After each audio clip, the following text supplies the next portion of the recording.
Good morning, good morning. Cruising out here, I-4 eastbound in Seminole. We're headed towards Saxon today, and that's where On Patrol is kind of bringing us a little further east. We haven't been to this area, however, I-4 always rather interesting in the morning out here. But the big thing we're talking about today is going to be the entrance and exit ramps out there.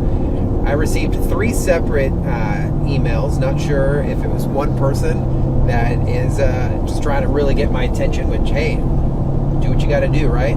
But talking about how people don't obey the right travel lane, the right red arrows or the red lights when they're exiting and entering I-4 at Saxon. So I'm headed out in that direction. We're about 10 minutes out from that intersection, but we get to cruise and watch everybody else's driving behavior while they're out here this morning, obviously. Yesterday, man, that was interesting for sure. We got to see some really incredible footage from around the Flagler County area. Palm Coast, specifically Section B, was hit pretty hard by that EF2, National Weather Service confirmed EF2 tornado yesterday. Did touch down, and I think that's the craziest part about Central Florida. You just never know, right? So you can see we're out here, rear camera showing we are traveling eastbound. So we're coming up on the Lake Mary exit right now, exit number 98, and you can see that westbound traffic. Always real interesting out here. The westbound traffic is the traffic you're watching on the left side of your phone, left side of your TV screen right now, or computer screen. If you're watching us at News 6, News 6 Plus, or the News 6 app, good morning. And in Seminole right now, but we're a few minutes away from Volusia County. It's every day this area is very busy, very busy. A lot of residents from this area traveled out to the Metro Orlando area. And then you throw in the construction, oof. If you look off into the distance, you're seeing those clouds rise. That is that fog coverage that we saw this morning. Meteorologist team indicating this stuff would be lifting out of our area shortly, but it's definitely still out there. I was looking at some DOT cams a little while ago, and the fog is definitely still present, so you want to make sure. We're cruising right now, 65 and a 65, nice and easy. And if you notice, what do I always do? If it's clear for me, my goal is not to fly anywhere. One, I'm in a marked vehicle. We promote traffic safety all the time. I'm not out here to cruise or drive fast. Anytime that right lane is clear for me, I'm always in a right lane. I let that traffic behind me cruise right on by. We're not trying to get pulled over, and if they get pulled over, then hey, we'll show them off a little as well. Lake Mary PD always out here doing their thing, so you got to be extra cautious, and you shouldn't take the cops to slow you down. You should want to slow down anyway. But like I said, we're eastbound I-4, coming up now at the 101A, which is County Road 46A,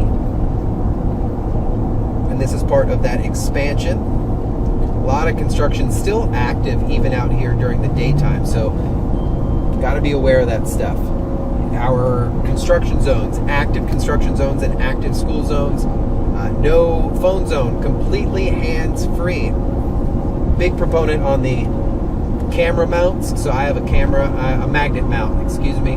I have a magnet mount with my phone over here. I don't know, strong magnets for me, it's so much better than having to kind of fumble around with things and take your attention off of what's going on. If you need it, you can just grab it and then reconnect it. A lot of law enforcement vehicles as well now going to the magnet stuff, because we have all these controllers. Instead of looking for that hook, I can just click magnet, it's there, not have to worry about anything. So this is some of that active construction I was talking about. You can see just because it's daytime out here doesn't mean there aren't crews out here really trying to finish this project. I cannot wait for it to be done. Add a few extra lanes, smoother ramps, and entrance to 417. Hopefully eliminate some of that evening traffic. If you could come out this way in the afternoon, eastbound is an absolute circus. You mix this with drivers who just look, we're individuals, and a lot of people come out here and hit the road. The last thing we're thinking about is the other person, when in actuality, that is the number one thing we should be thinking about, is all the other cars out on the roadway. And if we're all doing the same thing, it's pretty crazy how smooth it could work out. So if you're joining us this morning on this beautiful Friday, good morning. We're eastbound I-4, just crossed over the 417, coming up on County Road 46, Seminole County, and then we will cross over Lake Monroe and make our way to Saxon. We're about 6-7 minutes away from our destination out there. Friday's always a little nicer out on our roads.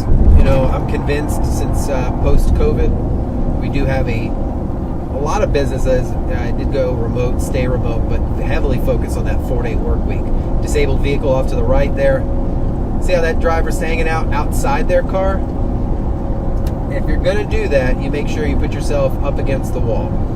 And if you can't, stay in that car. Never stand on the driver's side or the side where vehicle is passing.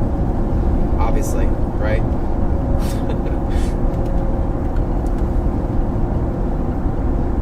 Real nice commute this morning. Not too much of a thick traffic headed eastbound. We're running smooth. It looks like that fog is lifting. Some of people refer to it as burning off. Thanks for just sliding in front of me. Just because there's space doesn't mean you just slide into it. That's my space. Oh my goodness, I get so frustrated at that. Just because you want to get over. Your turning signal, ladies and gentlemen, is not a force shield. It's not some kind of thing that creates permanent barriers. So you gotta be a little cautious. Thanks, buddy. Yeah, you.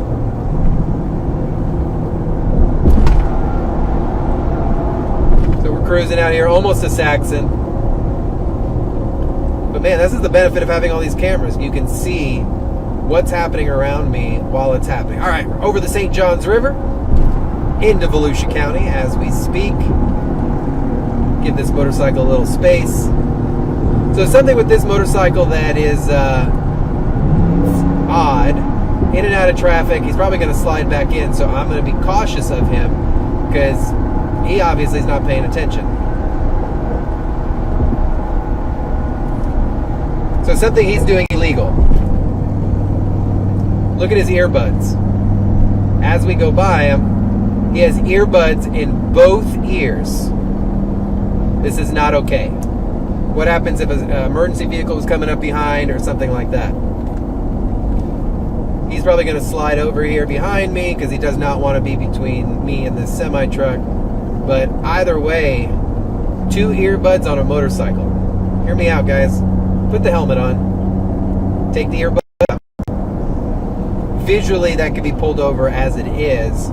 But you want to hear, what happens if someone was honking at him or something was coming up from behind? You need to be aware of your surroundings. If you're going to wear a headset, only one earbud should be in. And as I always suggest, make sure it's this one, your right one that's in the car, your closest ear to the window there. All right, we're a few minutes out from our destination, about 4 minutes, 5 miles away from I-4 in Saxon, and we'll actually exit at Saxon, find a little spot we can post up and observe the light there for a little bit while we have some time. We'll have about 5-7 minutes to see what's going on. Told you that bike would get behind me. Not a very good motorcycle rider. Doesn't maintain a track, really wobbling in and out of that lane. And if you noticed, he stays in the center. I would never recommend riding your motorcycle down the center of a travel lane. A lot of the vehicle fluid's empty out there, making it very slick for a 2-wheeled vehicle. You either want track 1 or track 2. You can see he is now in track 1, but real inconsistent. And his lane changes are rather abrupt as well. Mix that with 2 earpieces, 2 earbuds in his ear. Kind of a recipe for disaster. So he's gonna get over first because he just likes to change lanes.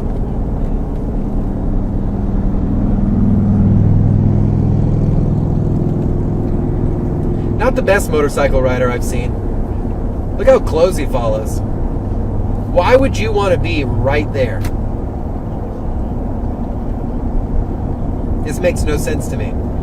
That truck brakes or I brake or anything, screwed. And he keeps looking around like he's going to change lanes again.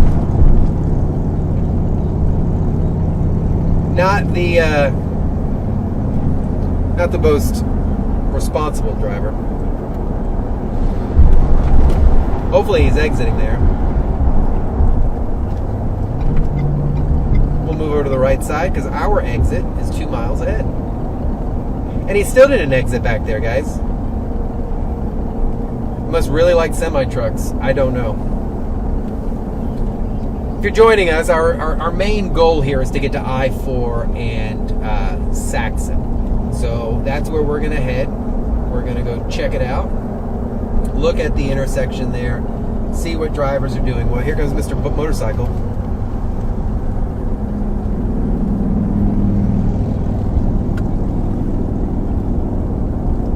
Left lane, center lane, right lane, center lane, right, back and forth. Come on, bro.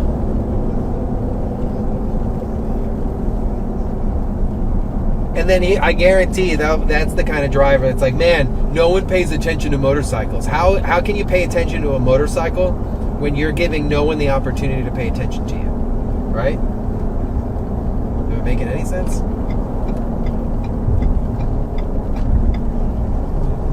We're in a 70, currently doing 55.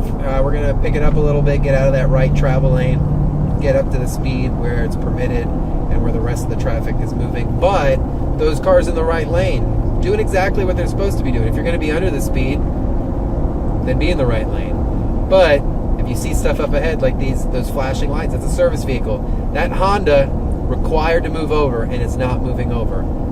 If that semi was a little closer, then 20 under the speed limit. We're all doing 70 to 70 right now. That car's definitely not doing 50. Violation of the move over. We have to be very cognizant of our surroundings. I will say it every day on patrol until my tenure here at New 6 is over with you guys. You are part of the problem, but you are equally part of the solution, and you have to be very, very cautious of everything all the time. It's not just your mission out on the road. It's really all of us. So, all right, we're going to get off here at Saxon, where the initial complaint came in, see what's going on. I'm super curious on what this looks like. I'm going to actually exit right here first, and we'll check out Saxon Boulevard. So we're exiting at the light. Our light is green. We're going to make a right, because we can only make a right. You cannot make a left from here. See, there it is. That car did the exact thing we were up here to look for. Light was red, did not stop on red, went right through it. I'm stopping at the stop bar. I'm looking left, any approaching traffic. Cars are coming, I'm waiting. Right? So my right, far right is clear. I'm gonna move out, but I'm gonna stay in the far right. Fog out here is pretty good. So we're now east on Saxon, and that's great. The second we came out here, we saw exactly what they were talking about. So we're eastbound on Saxon here. We're going to get turned around so we can go the other way and see what some of the troubles are out there. Pulling into the Saxon Plaza here. And then we'll head west out here while we're here. But immediately, guys, you saw it happen right there. We're exiting eastbound I-4. The light is red. 2 right turn lanes. 2 right red arrows. Vehicle goes right through it. Didn't even touch the brakes. And that was the complaint, that people do not stop for this stuff because they're in such a rush, and we got to see it. Who would have been at fault? Right on red. $260+ ticket for running a red light. That is considered running a red light, or violation of traffic control. No stop on red, because that's your light. There's no option. Just because there's no one coming, we saw there were cars stopped there. Just because you want to beat it doesn't downgrade of, like, you're not sitting, to you it's not a big deal. Yes, it is a big deal, and can catch you a ticket. So you want to be very cautious of that. All right, we're gonna pull out into here real quick. so we can get turned around safely. Why pull a U-turn and do a 16-point turn when that's what would obstruct traffic, right? All right, so now we're westbound Saxon, coming over I-4. Foggy morning, guys, so please be careful if you're out, if you're getting ready to hit the road. But coming over here, and you can even see the cars there up ahead on the left. They don't stop.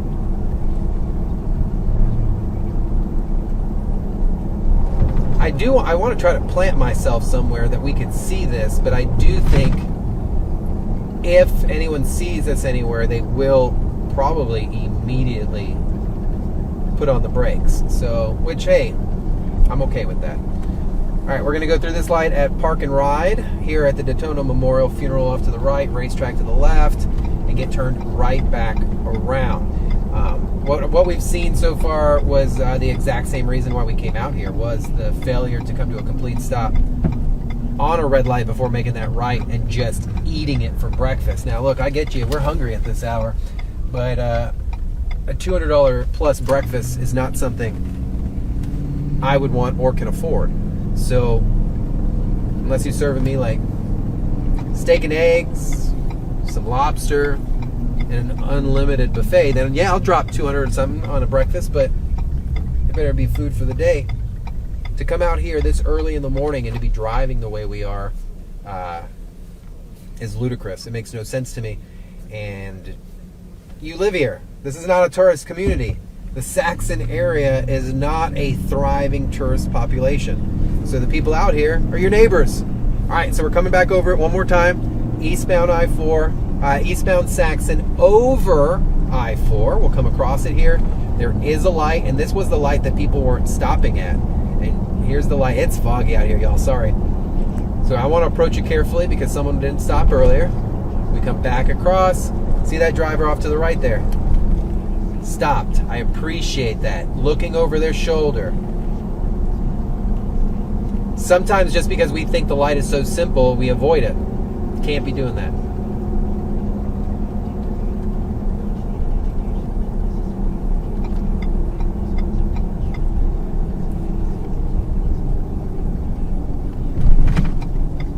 And they got a racetrack on both sides of the road out here, taking over.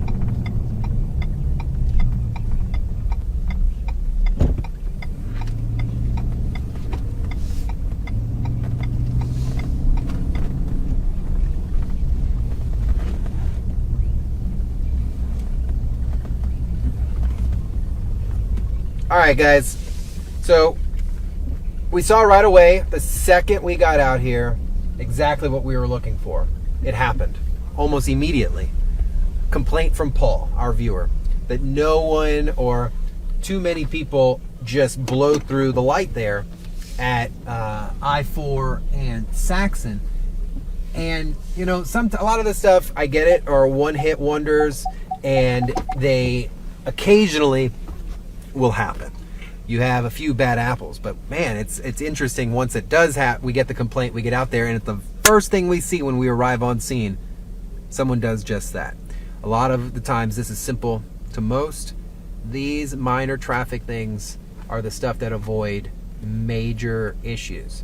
That spot specifically, there's a blind spot, heavy blind spot. If you do not stop at that stop bar and take the time to look before you continue, you could end up in a pretty serious crash. There's two big blind spots there. One for the person making the right, and then the people going over. They can't see if you're pulling out, if their light is green.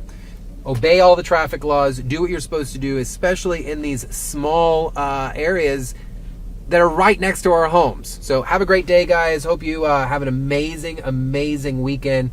It was an interesting day yesterday. It's been an interesting few days here at News 6. But we're trucking along, right? Getting results for you. So have a great day. Have an amazing weekend. And I will see you guys on Monday. Be safe. Wear your seatbelt.